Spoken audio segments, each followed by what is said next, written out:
Thanks for choosing this free Anfield Index podcast. If you'd prefer to listen to this or any of our other shows without adverts, then now's the time to check out Anfield Index Pro. With AI Pro, you can supercharge your entire listening experience.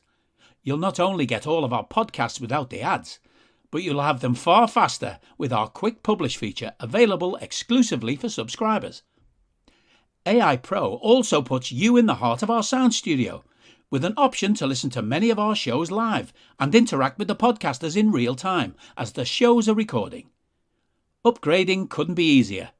AI Pro is available on all popular podcast platforms, and we have our own apps for Apple and Android.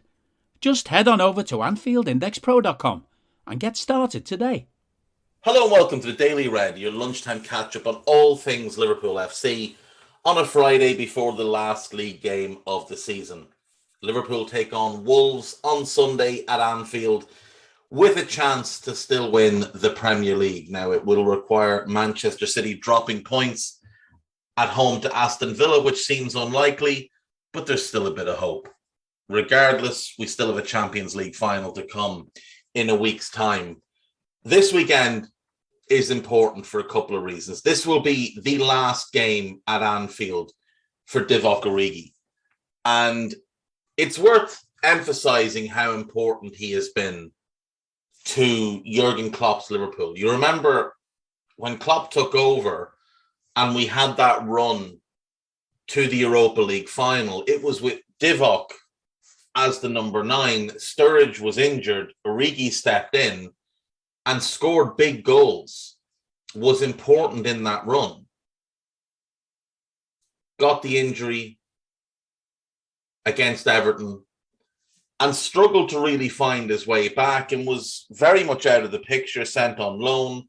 That loan failed. He came back. He couldn't get in the matchday squad. He worked hard. He impressed Klopp in training. He gets back into the squad. We play Everton at home. And all of a sudden things come full circle where he scores the most ridiculous last gasp winner at home to the Blues. And from there, it just sort of kicks on. And he scores at Newcastle. And he scores 2 against Barcelona. And then he scores in the Champions League final. And then he sort of just goes back into hibernation, but pops up every now and then with some important goals in the title campaign. And then he goes back into hibernation. And then he popped up a couple of times this season. Wolves away, Everton at home, a couple of goals in the cups.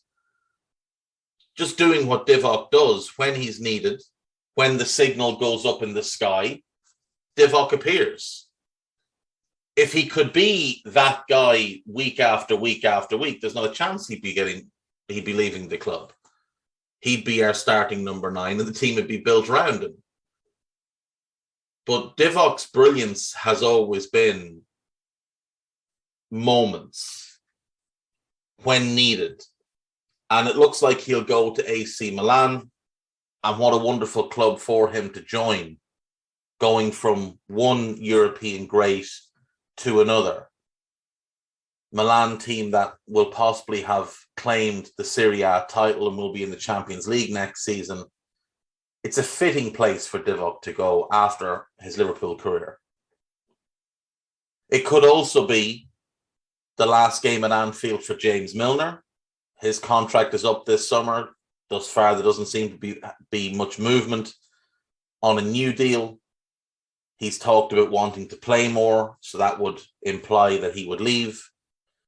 It's likely to be the last game at Anfield for Alex Oxlade-Chamberlain. Now, whether or not he gets on the pitch seems unlikely. Often doesn't make the bench these days. It could also be the last game at Anfield for Bobby, for Sadio, and for Mo. The 3 guys that have sort of defined how Liverpool attack under Jurgen Klopp are all out of contract in 2023. Mo is the only one there's been a lot of talk about a new contract for. Doesn't seem to be in any real movement on Sadio or Bobby. Now, I'd imagine Bobby's one would be more straightforward, but Bobby's also the one who's probably looking at things and thinking, well, I'm the fifth striker here. I'm behind Mo and Sadio and Diaz and Jota. So do I want to stick around for this? Now, you'd hope that he would. You'd hope that he'll sign on, stay as a squad player, and continue to be very valuable. To me, Sadio looks like the most likely to go of the front three. And there's been Bayern Munich rumours, there's been PSG rumours. Now, if Mbappe ends up staying at PSG, which is what's been rumoured over the last 24 hours, could Real Madrid have interest in Sadio? Because a Sadio, Benzema, Vinicius front three could be pretty spectacular. And we know Real won't be put off by his age and will be willing to pay big money even with a year left in his contract. You only have to look at Eden Hazard, who was, I think, 6 months younger than Sadio is now when Real signed him, had a year left on his contract. Might have been a year younger. Either way, they paid 120 million or whatever for him. We're not likely to be looking for that type of money for Sadio, probably somewhere more in the region of 60 to 70 million. So it is possible that Sadio could go there. When Zidane was manager, there was a lot of talk that Sadio was his top target. He was the one Zizou wanted to come in and replace Gareth Bale. So Real could be the option.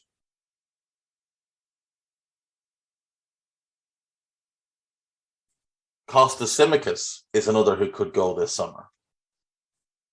Now, I don't think he will want to go, but I think if we get offered 30 million, we might be inclined to take that for a guy we paid just under 13 for.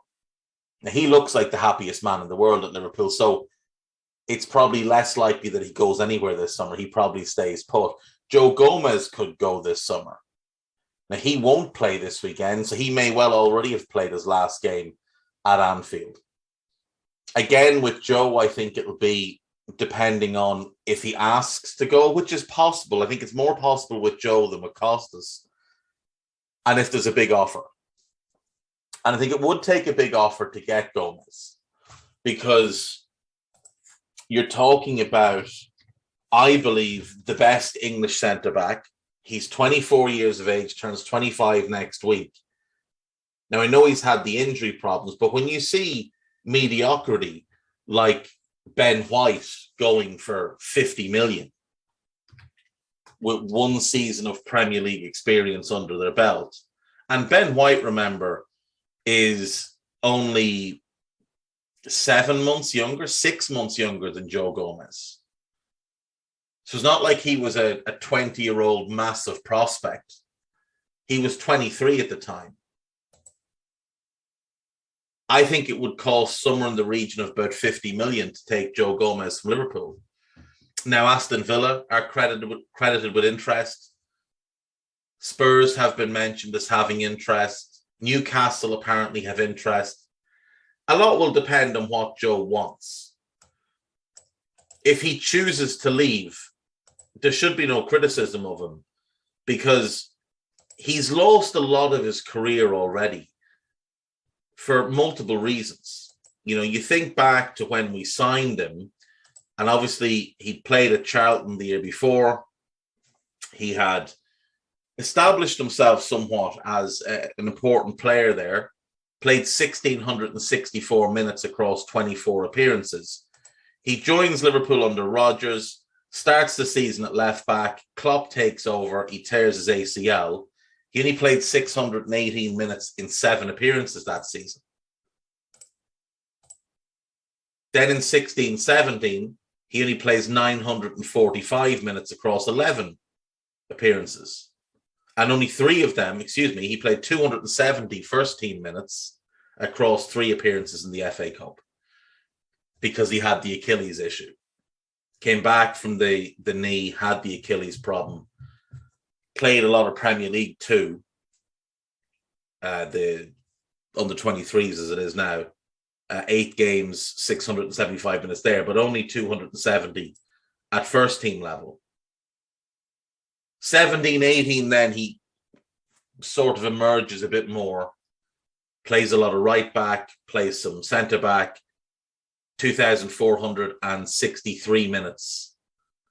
The majority of his games coming at right back, 31 appearances all told. Him and Trent very much platooning in that position. That was Trent's real breakout year as well. 18-19, then he does start the season quite well, and he plays 26 games overall, 1,664 minutes.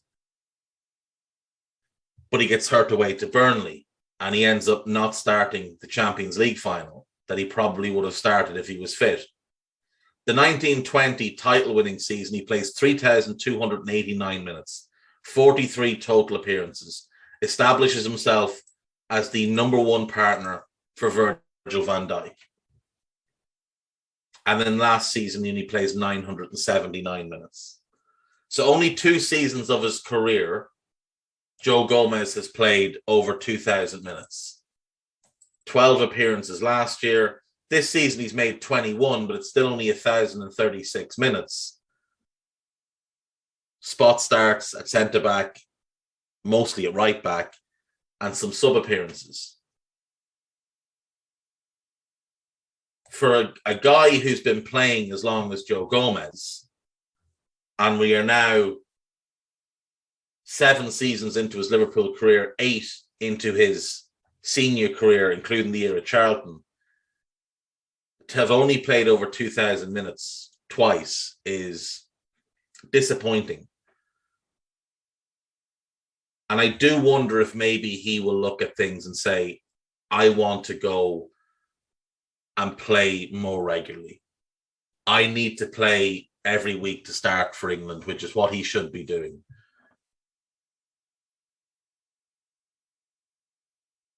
So it could be the final game for all of those guys. Might not be the final game for any of them other than Divock, because Milner might end up staying.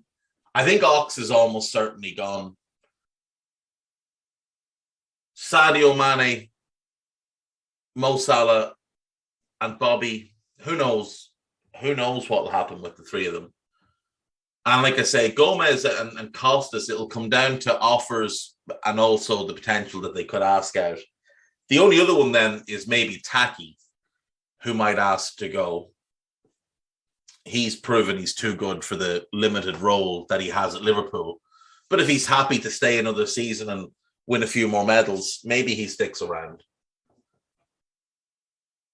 So it'll be an emotional day at Anfield with uncertainty over the future of all those players, with the knowledge that a former Liverpool player, a Liverpool legend in Steven Gerrard, could potentially gift us the Premier League title. But first things first, let's just get the win. Let's just go out and win the game, because that's the main thing that matters. And hopefully Connor Cody will do us a favour and perform like he has in some of his previous appearances at Anfield. We'll move on and quickly jump around the main sites. Fabinho is very confident of playing versus Real Madrid. That is good news. There is a new Ian Rush mural in the city of Liverpool, so do make sure to read the article on This Is Anfield, or if you're in the city, go and check it out.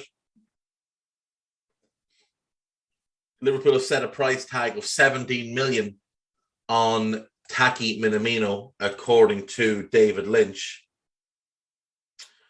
That would be a good profit on a player we bought for just over 7. Would be almost a £10 million profit. And Taki has absolutely repaid his fee in terms of the goals he's gotten in the Cups this year, and obviously his winner, or his equaliser against Southampton. Klopp wants to use Mo Salah and Virgil van Dijk versus Wolves, but we take no risks, says Jurgen.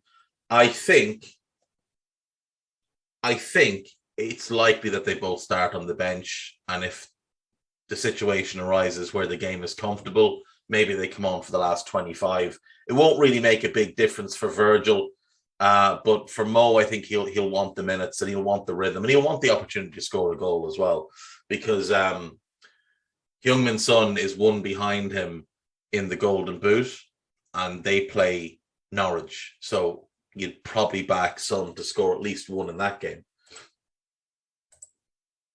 On Liverpool.com, Jurgen Klopp confirms Liverpool transfer exit. That's obviously Divock.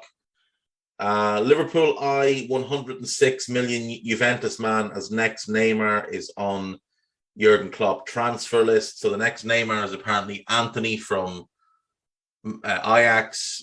It's a nonsensical comparison. The 106 million pound Juve man is Matthias de Ligt, who Liverpool definitely won't be signing. Audacious Liverpool transfer proposal could be first genius Julian Ward move. This is based off that nonsense in the Daily Mirror about Alex Oxlade-Chamberlain and cash for Jared Bowen. Liverpool may have perfect temporary transfer destination lined up for Jurgen Klopp's newest gem. So this is about Cade Gordon and the potential of loaning him to Mansfield if they get promoted from League Two into League One.